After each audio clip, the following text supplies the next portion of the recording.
Guys, the USA versus Belgium game was amazing. The Americans won 87-74, but it wasn't easy. In the first quarter, Belgium proved they were ready to battle, matching the score at 23 points. Cheryl Rev in the United States, the coach seemed to be having trouble with the strong Belgian squad. They were just 6 points behind in the third quarter, and Emma, who finished with 24 points, made it difficult. You could see the anxiety on Rev's face as she shuffled the lineup, yelling directions as she attempted to find an answer. Come on, with the skill on this USA squad, shouldn't it have been easier? Brianna Stewart rescued the day with 26 points, and Wilson wasn't far behind with 23 points and 13 rebounds. The question is whether Cheryl Revis put together the best team possible. Her choices are making everyone wonder if she made the right ones, and since the tournament is just getting started, it's evident that something strange is going on. For example, when she called up legends Chelsea Gray and Diana Taurasi, there is no denying that they are amazing athletes, but let's be honest. Gray is recovering from an injury, and Taurasi isn't the same as she was a few years ago. Moreover, there is the point guard situation. Although Sabrina Ionescu and Kelsey Plum are very gifted, they aren't the finest pure point guards. The oddest thing is that, despite the fact that Brianna Stewart and A.A. Wilson are beasts on the court, and we can't ignore some glaring omissions, it seems like Rob is betting more on familiarity than on the player's current performance. Will this work out in the long run? Now let's talk about who could have made a difference in this game against Belgium. Imagine if Caitlin Clark had been there, guys. The USA team had a total of 26 assists this season. Clark alone scored 19 in a single WNBA game. The impact is enormous, and it's not just about skill.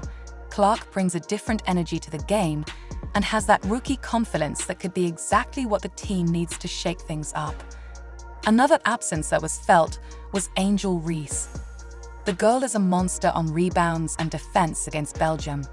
Imagine that if Reese had also been there, it would have been nearly impossible for Belgium to get a second opportunity on offense. I won't even begin to discuss the audience. With Clark and REE on the court, the viewership would soar and their popularity would soar. However, it's not just about who's absent. Rather, it's about how to better use who is Belgium's. The impact of a competent point guard was shown by Julie Van Loo. The narrative may have been different if Rebecca had been able to get that sort of play from her point guards. In a recent interview, Caitlin discussed how she used this time to replenish herself and get ready for the second half of the WNBA season.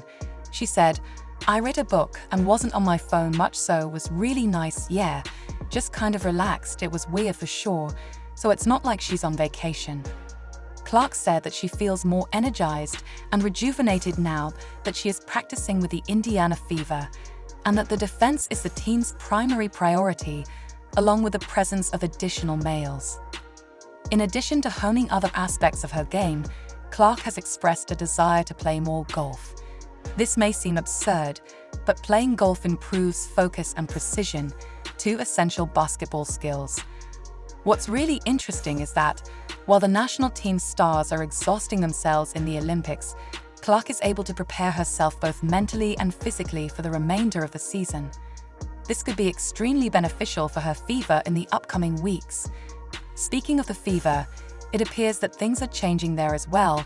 Coach Christy Sides is working really hard to adjust and work better with Caitlin. She had a one-on-one talk with Clark to talk about what the team needs to improve.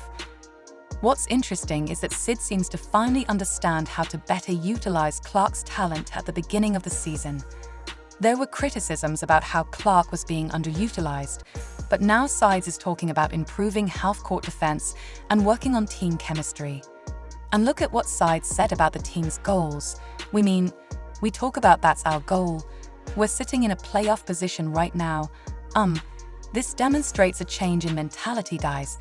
They're not just playing to avoid finishing last. They're aiming for the playoffs with 14 games remaining. Clark also seems more at ease with the team.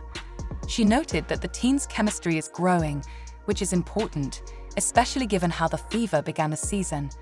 Now, let's talk about what to expect from the Indiana Fever in the second half of the season. Predictions indicate that the team could win 6 to 9 games, which would be a significant improvement over where they were at the beginning of the season. If the Fever can win 6 of the 14 games left, they would finish with a 17 to 23 record. This may not seem impressive at first glance, but given where they were at the beginning of the season, it would be quite a progress. What's most exciting is that if they continue at this pace, the Fever have a good chance of reaching the 7th round. With relation to Clark, we also can't overlook other important members of the team, like Kelsey Mitchell and Aliyah Boston. If they keep improving alongside Clark, the Fever has the potential to surprise a lot of people in this last stretch. If the team wins these games, Clark has a great chance of winning Rookie of the Year because she leads the rookies in several stats already. Speaking of surprises, we can't ignore the impact Caitlin is having on WNBA viewership. Did you see the numbers for the USA game against Belgium? 3 million viewers, guys, that's incredible, especially considering many people said no one would watch. Now imagine if Clark were on this Olympic team. Experts say the viewership could have reached 5 or even 6 million viewers. This shows the drawing power she has. And if it's not just at the Olympics, Indiana Fever games are getting much more attention. Since Clark arrived in just 5 home games in the 2024 season, the Fever has already surpassed the total attendance of the 2023 season. That's crazy. This whole popularity isn't for nothing. Clark is redefining what it means to be a rookie in the WNBA. She's not just playing well, she's elevating the level of the entire team. And the best part, this is happening while she's still adapting to the professional game. Imagine what could happen when she's fully settled. The future of the WNBA looks very bright, with players like Clark raising the bar and attracting more fans to the sport. What do you think? Will the Indiana Fever surprise everyone and go far in the playoffs? Or will the pressure be too much for such a young team? We're witnessing a revolution happening in the WNBA, and Caitlin Clark is right at the center of it all. But don't be mistaken, the road won't be easy. The more experienced teams will come at the Fever with everything they've got. And there's more. How will Cheryl Reeve handle the criticism if the USA team doesn't bring home the gold? Will we see drastic changes in the lineup for the next competition? I'm eager to see how everything plays out. And you, what do you think will happen? Comment below with your ideas, and don't forget to like this analysis if you found it interesting. Also, join the channel until we meet again in the future video.